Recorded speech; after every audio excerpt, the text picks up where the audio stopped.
이재명 대표에겐 다음 주가 또 한 번의 운명의 주가 될 것 같습니다. 재판 쟁점과 향후 정치권 상황까지 정치부 권영석 기자와 전망해 보도록 하겠습니다. 자, 권 기자, 우선 갑작스럽다고 해야 할까요? 이 대표가 사법부에 몸을 낮췄습니다. 왜 그런 건가요? 네, 지난주 선거법 위반 1심 선고 당일이었죠.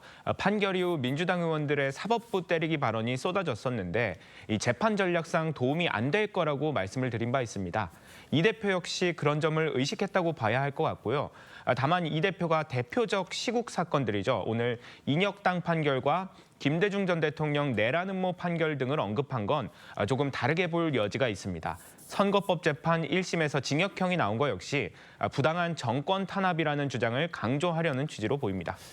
자, 지금이 예전과 같은 그런 독재 시대도 아니고 비유가 적절한가 싶긴 합니다. 자, 그런데 이재명 대표가요, 그동안 선거법 재판보다는 위증교사 사건에 대한 자신의 입장을 더 많이 밝혔잖아요. 재판을 방어해야 된다, 이렇게 좀 생각을 했던 것 같은데 그만한 이유가 있겠죠?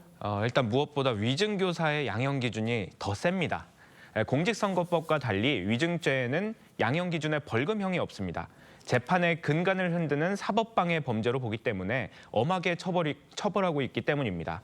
양형 기준대로 유죄를 받는다면 당선 무효형이 불가피한 겁니다.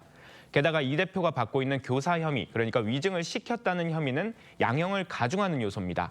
쉽게 말하면 위증을 한 사람보다 하라고 시킨 사람을 더 무겁게 처벌하는 겁니다. 재판부 지금 다 써놨지 않겠습니까? 아니면 아직도 검토를 할까요? 자, 결과 어떻게 예상합니까? 재판 결과는 오롯이 이제 법원의 판단에 달려 있는 것인 만큼 예측하기는 어렵습니다. 다만 법조계에선 이 대표와 함께 공범으로 기소된 김진성 씨의 자백을 재판부가 인정하는지 여부를 핵심으로 보고 있습니다. 이 대표는 위증을 요구한 적 없다는 입장이지만 정작 김 씨는 검찰 조사와 재판에서 본인이 위증을 했다고 자백을 했습니다. 경기도지사의 부탁이라는 중압감을 느꼈다고도 했습니다.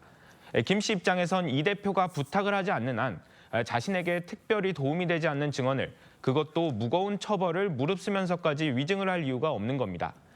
김 씨의 자백을 재판부가 인정할 경우 자연스럽게 위증을 시켰다는 이 대표 혐의까지 인정될 수밖에 없는 구조입니다. 네, 판결이 어떻게 나올지는 월요일 날 지켜보면 될 것 같고요. 앞서 선거법 위반 예상보다 중형이 나왔습니다.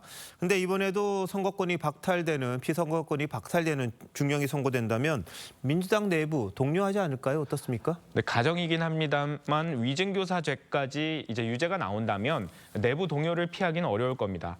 다만 곧바로 민주당 권력 지형에 변화가 생기진 않을 거란 전망이 더 우세합니다. 대법원 확정 판결까지는 시간이 좀 남아있고 이 대표와 곧바로 각을 세울 만한 구심점도 비명계엔 아직 없기 때문입니다. 한 친명계 핵심 인사는 이 대표 사법 리스크는 이미 다 반영됐기 때문에 오히려 정권 탄압이란 반발만 커질 것이라고 했습니다. 그런 점에서 재판 결과에 따라 조기 대선을 위한 탄핵이나 임기 단축 개헌 등을 더 노골적으로 밀어붙일 가능성이 있습니다.